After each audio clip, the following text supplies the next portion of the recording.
नमस्कार, आप देखना शुरू कर चुके हैं फर्स्ट लुक बिहार। मैं सेजल आपके साथ। परिवारवाद ये एक ऐसा मुद्दा है जो हर पॉलिटिकल पार्टी के द्वारा उठाया जाता है। इलेक्शन आते ही हर एक पार्टी एक दूसरे पर परिवारवाद का इल्ज़ाम लगाती है, लेकिन कोई भी पार्टी इससे अछूत नहीं है। फिलहाल लोकसभा इलेक्शन के दौरान ही कई पार्टियों के द्वारा कुछ पार्टियों पे आरोप प्रत्यारोप का जो जंग है वो जारी है। ऐसे में फिलहाल की राजनीति में परिवारवाद की क्या प्रासंगिकता है, इस पर बात करेंगे हम आज। और हमारे साथ बात करने के लिए जुड़े हैं राजनीतिक विश्लेषक और पॉलिटिकल साइंस के प्रोफेसर अरुण कुमार सिंह। इसके साथ साथ हमारे साथ जुड़े हैं उत्तर बिहार के उद्यमी संघ के अध्यक्ष संजीव चौधरी जी। तो पहले तो आप दोनों का बहुत बहुत स्वागत है फर्स्ट लुक की ओर से। तो क्या लगता है फिलहाल की राजनीति में जो परिवारवाद का प्रासंगिकता है, जिस हिसाब से आरोप प्रत्यारोप चलता है पार्टियों के बीच और कोई भी पार्टी इससे अछूत नहीं है, तो इसे किस हिसाब से देखते हैं? देखिए, ऐसा है कि जब परिवारवाद की चर्चा आप करते हैं तो उसका दो स्वरूप सामने में आता है। एक तो है जिसमें हम अपने परिवार के सदस्यों को चुनाव में चाहते हैं कि उसको किसी पॉलिटिकल पार्टी से टिकट मिले और वो हमारा उत्तराधिकारी बने। लेकिन हम जिस परिवारवाद की बात, वंशवाद की बात, कुलवाद की बात कर रहे हैं वो बिल्कुल उससे अलग है। और वो ये है कि वंशवाद हम उसको रेखांकित करना चाहते हैं जिसमें पॉलिटिकल पार्टी का निर्माण ही, राजनीतिक दल का निर्माण ही एक पर्टिकुलर व्यक्ति करता है और फिर उस पार्टी का संविधान भी वही बनाता है। और उस संविधान की रचना ऐसी की जाती है जिसमें उसके जो पॉलिटिकल पावर है वो उसके परिवार में ही सिमटा रहे। जहाँ तक भारतीय राष्ट्रीय कांग्रेस का सवाल है तो आप सब लोगों को मालूम है कि भारतीय राष्ट्रीय कांग्रेस 1985 में उसका जन्म हुआ था और उसको जन्म देने वाले, उसका निर्माण करने वाले A.U. ह्यूम थे, जो एक अंग्रेज़ थे। और उन्होंने भारतवर्ष के जो बुद्धिजीवी थे, जो पढ़े लिखे लोग थे, उनको एक प्लेटफॉर्म देने का काम किया था ताकि वो अपने लिए, अपनी सुविधा के लिए अपनी बातों को एक जगह आकर रख सकें। तो इस तरह से कांग्रेस एक प्लेटफॉर्म के रूप में आई थी और लगातार लंबे समय तक कांग्रेस का चुनाव होता रहा। बल्कि यूँ कहें कि कांग्रेस में हर एक वर्ष चुनाव होने की पद्धति थी और अलग अलग लोग उसके प्रेसिडेंट, कांग्रेस के प्रेसिडेंट होते रहे। लेकिन कालांतर में आपने देखा कि इंदिरा गांधी के बाद, मैं नेहरू को नहीं ले रहा हूँ इसलिए कि नेहरू के बाद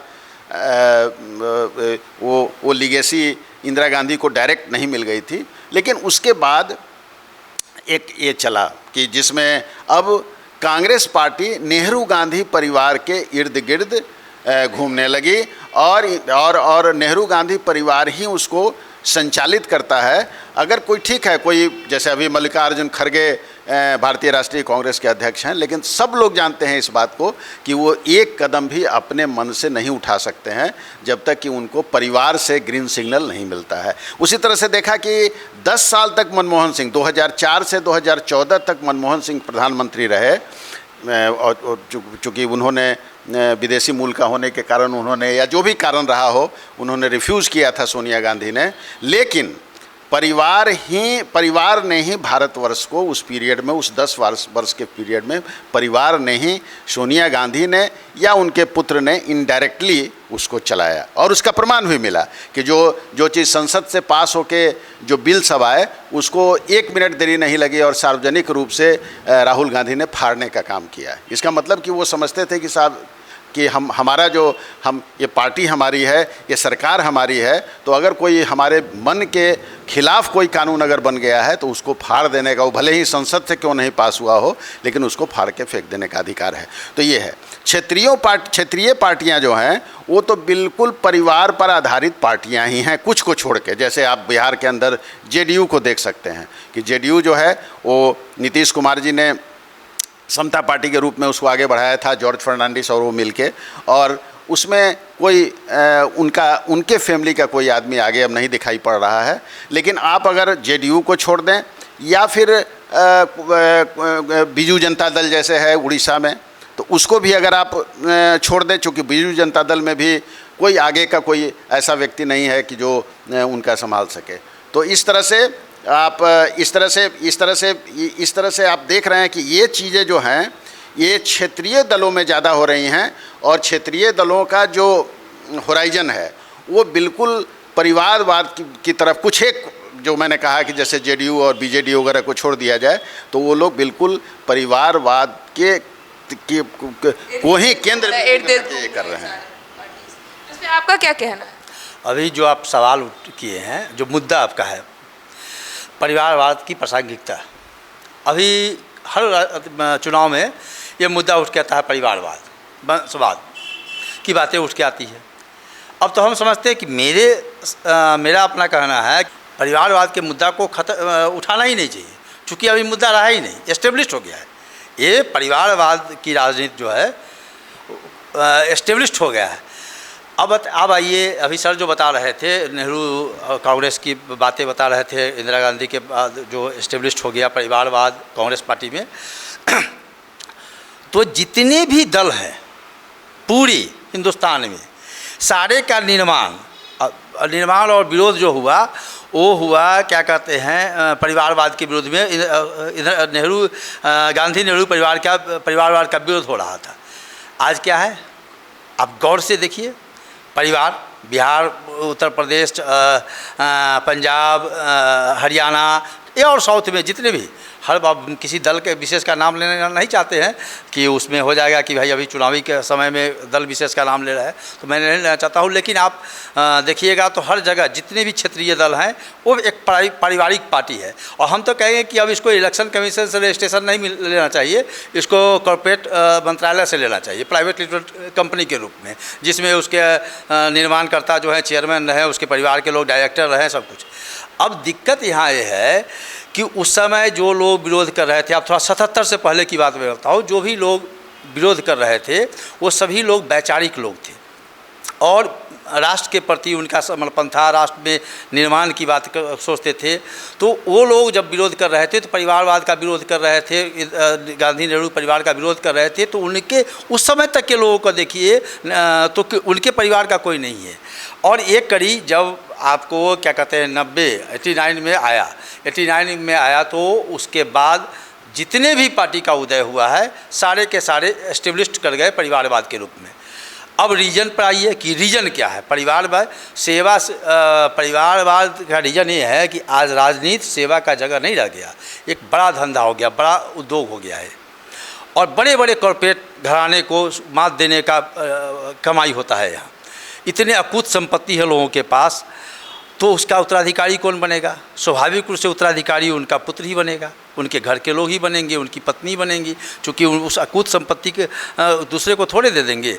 तो ये बहुत बड़ा चीज़ है। और इसको अगर कहा जाए कि सेवा का जगह जब राजनीति धंधा ले लिया तो परिवारवाद का उदय हो गया। कहीं ना कहीं से ये भी तो कह सकते हैं कि ये एक फिर से राजतंत्र, क्योंकि राजा का बेटा राजा ना बने इसीलिए लोकतंत्र को लाया गया था। और फिर वही चीज़ें परिवारवाद अगर इसी हिसाब से चलता रहा तो फिर वही वंशवाद जो कह सकते हैं राजा का बेटा ही दोबारा राजा बनेगा। तो कहीं ना कहीं वो चीज़ निश्चित ऐसे अभी यही बात जो अभी जितने भी दलों की बात हम कर रहे हैं, इन दलों का नारा होता था कि रानी के पेट से राजा पैदा नहीं लेगा और वोट से तय होगा। लेकिन आज कहाँ किसके कोख से युवराज पैदा ले रहा है?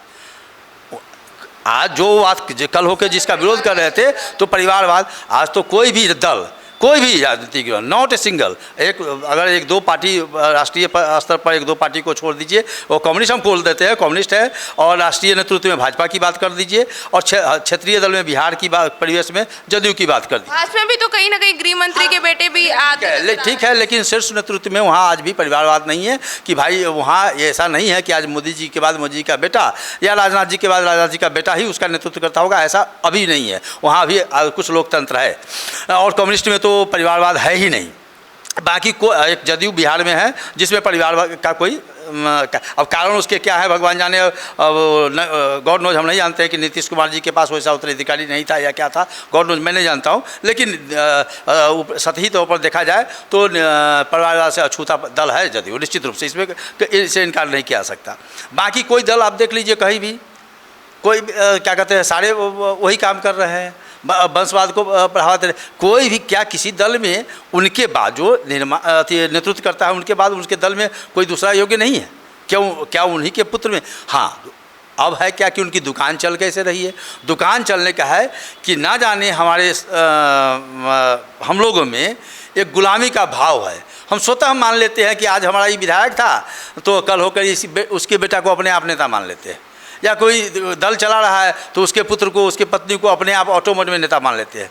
तो एक राजनीतिक दल के नेतृत्व को नहीं देखिए आप, क्या कहते हैं, मानसिकता कह सकते हैं। मुखिया आज पति है तो कल पत्नी है, कल उसका बेटा है। विधायक आज बाप है तो कल बेटा है। MP कल बाप है तो कल आज बेटा है। कहीं ना कहीं इस परिवारवाद का कारण आम जनता की मानसिकता को भी माना जा सकता है इस हिसाब से। निश्चित मानसिकता का भी दोष है, आम जनता के मानसिकता का भी दोष है कि वो स्वतः गुलामी को एक्सेप्ट कर रहा है, योग्यता को दरकिनार कर रहा है और किसी एक व्यक्ति में अपनी आस्था को प्रकट कर देता है। आपको क्या लगता है, एक तो ये लोकतंत्र के लिए खतरा है कहीं ना कहीं, जो परिवारवाद है, वंशवाद जिस हिसाब से चल रहा है कि राजा का बेटा ही राजा बनेगा, उस हिसाब से? देखिए, हमको दो चीज़ में अंतर करना पड़ेगा। जैसे अगर कोई नेता, जो भी राजनेता है, अगर राजनेता का लड़का या लड़की अपनी मेहनत के बदौलत जनता के बीच में काम करके 5 बरस 10 बरस काम करके अगर वो राजनीति में अपनी जगह बनाता है, अगर वो पार्लियामेंट का चुनाव लड़ता है, वो असेंबली का चुनाव लड़ता है, किसी को कोई कठिनाई नहीं होनी चाहिए और उसको परिवारवाद कहा भी नहीं जाएगा। इस अंतर को समझना चाहिए हम लोगों को, इस अंतर को नहीं समझ पा रहे हैं लोग। इसलिए अगर राजनाथ सिंह के लड़के या और भी इस तरह के किसी के लड़के अगर 5 बरस 10 बरस काम करके अगर राजनीति में जा रहे हैं तो किसी को कोई आपत्ति नहीं है। परिवारवाद से आपत्ति वहाँ हो जा रही है जबकि पार्टी को ही वो परिवार चलाने लगता है। जैसे आप एग्जाम्पल के लिए आप ले सकते हैं, जैसे अगर आप साउथ में चले जाएं तो DMK पार्टी है। अब DMK पार्टी करुणानिधि उसको चला रहे थे, लेकिन करुणानिधि ने किसको सौंप दिया? तो अपने कई बेटों में से जो एक स्टालिन नाम के लड़के थे उनको कहा कि नहीं साहब, यही हमारा सबसे योग्य है और इसी को आगे पार्टी को चलाना है, और लोगों ने उसको मान लिया। यहाँ लालू यादव जी को कि 9 संतानें हैं, लेकिन उसमें जो है सो छोटे बेटे को उन्होंने कहा कि ये जो है सो हमारा उत्तराधिकारी बनेगा और लोगों ने उसको एक्सेप्ट किया। यहाँ विरोध होता है। यहाँ जो हम लोग जैसे लोग इस हिसाब से कि जो लोग योग्य नहीं है उनको अगर मिलता है वो योग्य का पैमाना तो उनका हो गया ना, वो जनता नहीं, जनता उसके जनता के हिसाब से काम करके योग्य। जैसे जनता योग्यता को नहीं परखी, योग्यता को किसने परखा? उसके पिता ने परखा, और पिता ने परख के तब क्या हो गया? वो राजा के पेट से राजा या रानी के पेट से राजा निकल गया। इसलिए कि वो राजतंत्र में क्या होता है, राजा का जो बड़ा लड़का होता है वो स्वाभाविक रूप से उसका हो जाता है। तो कहने का मतलब है कि जैसे आप देख रहे हैं कांग्रेस के अंदर एक राहुल गांधी को देखने ही से लगता है कि वो रिलेक्टेंट पॉलिटिशियन है, मतलब उनको पॉलिटिक्स से बहुत रुचि नहीं है। चूँकि अगर इतना साल तक में भी वो राजनीति को नहीं समझ पाए हैं तो इसका मतलब है कि तो होता है, बहुत सारे लोगों में होता है कि उसको उसकी राजनीतिक समझ नहीं होती है, उसके दूसरे तरफ जो है सो वो जाना चाहता है। लेकिन क्या है कि कांग्रेस पार्टी को नेहरू गांधी परिवार ही चला सकता है, ऐसा उसको बना दिया गया कि बीच में PV नरसिम्हा राव आए। क्या उनकी दुर्गति हुई सब लोग जानते हैं। सीताराम केसरी बिहार के ही थे, वो आए वहाँ पर और कांग्रेस अध्यक्ष हुए और किस तरह से उनको जलील करके निकाला गया और उसके बाद सोनिया गांधी जी वहाँ उसकी अध्यक्ष बनी। तो कहने का मतलब ये है कि ये शरद पवार को हम देख रहे हैं कि शरद पवार ने जिस समय NCP पार्टी बनी 3 आदमी ने मिलकर बनाया, शरद पवार, संगमा और ये क्या नाम है इनका, अभी जो यहाँ से चुनाव लड़ रहे हैं, तारिक अनवर ने। लेकिन धीरे धीरे क्या हुआ, धीरे धीरे पवार की पार्टी बन गई। अब पवार ने अपने भतीजे, जैसे अब देखिए वंशवाद और कुलवाद भी यहाँ ख़त्म हो रहा है। जो वंशवाद और कुलवाद की जब चर्चा करेंगे तो उसमें भतीजा भी आता है, उसमें और दूसरे डिस्टेंट रिलेशंस भी आते हैं। लेकिन अब लोग उस कुल और वंश में भी विश्वास करना उन्होंने बंद कर दिया है। अब जैसे पवार साहब की एक बेटी हैं सुप्रिया सुले, तो वो सुप्रिया सुले को ही अपना उत्तराधिकारी घोषित कर रहे हैं और उसी का नतीजा निकला कि परिवार जो है सो वहाँ बिखर गया है। इसी तरह से आप उद्धव ठाकरे का अगर देखिए महाराष्ट्र में, तो वहाँ पर देखिए कि बाल ठाकरे जी के स्वाभाविक उत्तराधिकारी राज ठाकरे जी थे, लेकिन राज ठाकरे को अंत में जाके उन्होंने राज ठाकरे को जो है सो अलग कर दिया और अपने बेटे पुत्र मोह में उन्होंने उद्धव ठाकरे, जो पॉलिटिकली बिल्कुल साउंड नहीं हैं, उनको वो जिम्मेवारी उन्होंने सौंप दी। और स्थिति आप देख रहे हैं कि किस तरह से महाराष्ट्र में उनकी स्थिति बन गई हुई। तो कहीं ना कहीं इन सब का मूल कारण लोगों की मानसिकता भी है कि लोग उस चीज़ को मान ले रहे हैं कि जिसने कह दिया, जैसे लालू यादव ने कह दिया कि अब उनका उत्तराधिकारी तेजस्वी यादव होंगे, तो लोगों ने उन्हें नेता मान लिया। तो कहीं ना कहीं लगता है कि ये इसके लिए लोग की मानसिकता। निश्चित रूप से चौधरी साहब ने जो कहा है हम उसके साथ 100% सहमत हैं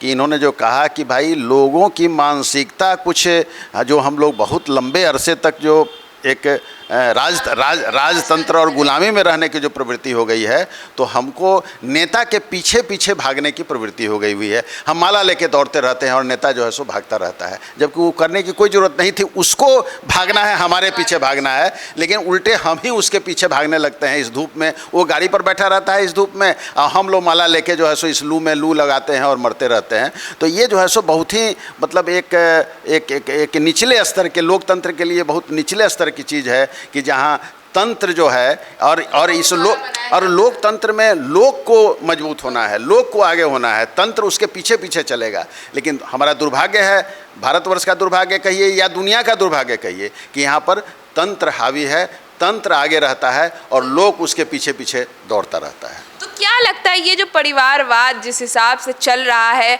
लगातार नेपोटिज्म भी जिसे कहा जाता है, तो इसका अंत क्या किसी तरह से हो सकता है? इसकी कोई निश्चित रूप से जो लोकतंत्र परिपक्व होता जाएगा और उसमें जनता जब समझदार बनती चली जाएगी, जैसे यहाँ भी सजगता बहुत आई है सब लोगों में, जो लोग पहले कुछ नहीं पॉलिटिकल उनका कोई थिंकिंग नहीं था, कोई सोच नहीं था, उन सब के बीच में पॉलिटिकल थिंकिंग आ गई है। तो निश्चित रूप से लोग समझेंगे एक दिन कि नहीं साहब, अगर लोकतंत्र को मजबूत करना है तो ये परिवारवादी पार्टियाँ जो हैं उनको हम लोगों को बिल्कुल एक सिरे से खारिज करना पड़ेगा। और जो मेहनत करके, कि इसमें कहीं कोई दो मत नहीं है, मैं फिर एक बार कहना चाहूँगा कि राजनेता के किसी पुत्र को बहुत अधिकार है उसी तरह से जिस तरह से कोई कॉमन मैन है कि वो भी राजनीति में पार्टिसिपेट करे, आए, लेकिन वो पैराशूट की तरह सिर्फ जो है सो चुनाव लड़ने के लिए, जैसा बिहार में भी हम लोग देख रहे हैं, नाम नहीं अभी कहना चाहिए क्योंकि अब चुनाव का समय है, लेकिन बहुत सारे लोगों के पुत्र पुत्री पैराशूट की तरह जो है सो पहुंच गए हुए हैं बिना कुछ काम किए हुए। ये जो है सो ये इस चीज़ को निश्चित रूप से ये लोकतंत्र के लिए बहुत बड़ा खतरा है और हम लोग मानते हैं कि इसका जल्द से जल्द इसका खात्मा होना चाहिए। आपको क्या लगता है ये जो अंत होना चाहिए? निश्चित अंत होना चाहिए। और अभी जो सर बता रहे थे तो थोड़ा एक दो चीज़ मैं ऐड कर दूं कि अभी उत्तराधिकार की बात है, तो अभी जो समाजवादी धारा का उत्तराधिकार की बात है, तो यहाँ एक थी जनप्रिय नेता थे कर्पूरी ठाकुर, स्वर्गीय कर्पूरी ठाकुर के पूरे जीवन जब तक वो जीवित रहे, रामनाथ ठाकुर राजनीति में नहीं आए। श्री बाबू यहाँ के प्रथम मुख्यमंत्री थे। जब उनके बेटा को टिकट देने की बात कांग्रेस से कहा गया तो कहे कि ठीक है बेटा को लड़ाइए, तो हम नहीं लड़ेंगे। तो ये उस समय के लोगों में त्याग की बातें थी और उस टाइप की। और जब उन्हीं के उत्तराधिकारी हैं आदरणीय लालू प्रसाद यादव जी, तो लालू प्रसाद यादव जी की संघर्ष यात्रा बड़ी लंबी रही है। तेजस्वी जी की उम्र उनके हम समझते हैं मुख्यमंत्री जिस समय बन गए थे या उसके आसपास तेजस्वी जी का जन्म हुआ, तो उस तेजस्वी जी का योगदान क्या है संघर्ष में? वो तो चांदी का चम्मच लेके जन्म लिए और समाजवाद को नज़दीक से समझे, न धरातल। ठीक है, पुत्र को अभी सर बोले रहे थे ना कि हमारे कोई राजनेता है, ठीक है, उसको भी राजनीति में जाने का हक है, लेकिन वो संघर्ष के रास्ता का चुनाव करे। वो उत्तराधिकार, वो राजतंत्र के माफिक उसको जो है युवराज घोषित किया जाता था, जैसे राजतंत्र में होता था कि आज क्या युवराज घोषित किया जाएगा, उसका राज्याभिषेक होता था, आज से मैं अपना कार्यभार अपने पुत्र को दे रहा हूँ। तो ये राजतंत्र नहीं है, लोकतंत्र है। और लोकतंत्र में इसकी प्रकाष्ठा पर जाएगा और निश्चित रूप से सैचुरेशन पॉइंट जो होता है ऐसे जाएगा, एक दिन डाउन होगा। जैसे आपको मैं उदाहरण के तौर पर बता दूं कि भाजपा बहुत संघर्ष में थी और तुष्टीकरण का नीति क्या कहते हैं पूरे चरम पर था। आज भाजपा का उदय पूरे हिंदुस्तान में हो गया। और चरम सफलता की ओर है। क्यों? कि मुस्लिम तुष्टीकरण अपने चरम पर चला गया। तो जब भी कोई चीज़ चरम पर जाएगा तो उसका अंत तय है, और ये भी एक दिन होना है और निश्चित होगा। लेकिन एक बात मैं इसमें ज़रूर ध्यान दिलाना चाहूँगा कि अब ये जो अपने परिवार को आगे बढ़ाने का वो मतलब परिवारवाद ये नहीं हुआ, लेकिन आगे बढ़ाने की जो प्रवृत्ति है वो भारतीय जनता पार्टी के अंदर भी पनप रही है और कम्युनिस्ट पार्टियों के अंदर भी पनप रही है। कि इसलिए कि अभी आपने देखा कि वायनाड से जो सीपीआई के डी राजा जो उसके जनरल सेक्रेटरी हैं, उन्होंने अपनी पत्नी को वायनाड से टिकट दिया है। सीपीआई से वो चुनाव लड़ रही हैं उनकी पत्नी। उसी तरह से यहाँ भी आप देख रहे हैं, भारतीय जनता पार्टी के अंदर भी देख रहे हैं कि पैराशूट की तरह नेताओं के पुत्र पुत्री चुनाव लड़ने के लिए एकदम बेचैन हो गए हुए हैं। तो ये भी लोकतंत्र के लिए, हालांकि वो पार्टी परिवारवादी नहीं है, न कम्युनिस्ट पार्टी परिवारवादी पार्टी है और न भारतीय जनता पार्टी परिवारवादी पार्टी है, उसको उस श्रेणी में नहीं रख सकते हैं, लेकिन इनडायरेक्टली नीचे के स्तर पर वहाँ भी परिवारवाद धीरे धीरे पनप रहा है। कम्युनिस्ट पार्टियों में भी पनप रहा है और भारतीय जनता पार्टी में भी पनप रहा है। बहुत बहुत धन्यवाद। तो जैसे हमने बात किया दोनों ही लोगों से और आपको बताया कि किस तरह से परिवारवाद पनप रहा है कम्युनिस्ट पार्टी तक में। अब अगर लोकतंत्र को बचाना है तो इस लोकतंत्र के लोगों को ही सशक्त होना होगा और अपने नेता को चुनना होगा जो संघर्ष करके जो योग्य हो, जनता के मुताबिक योग्य हो, ना कि पॉलिटिकल पार्टी के लोगों के मुताबिक। उन्हें ही जनता चुने और जो भी लोग परिवारवाद से आ रहे हैं उन्हें जनता ना चुने। तो जनता को अपनी मानसिकता में ये बदलाव लाना होगा कि जो लोग संघर्ष करके उस मुकाम तक जनता के लिए काम कर रहे हैं उनको ही जनता के द्वारा चुना जाए। तो आपको बताया कि किस तरह से फिलहाल की राजनीति में परिवारवाद पनप चुका है। तो इस खबर में बस इतना ही और खबरों के लिए बने रहिए हमारे साथ। हमारे फेसबुक चैनल को लाइक कीजिए, हमारे यूट्यूब चैनल को सब्सक्राइब कीजिए। धन्यवाद।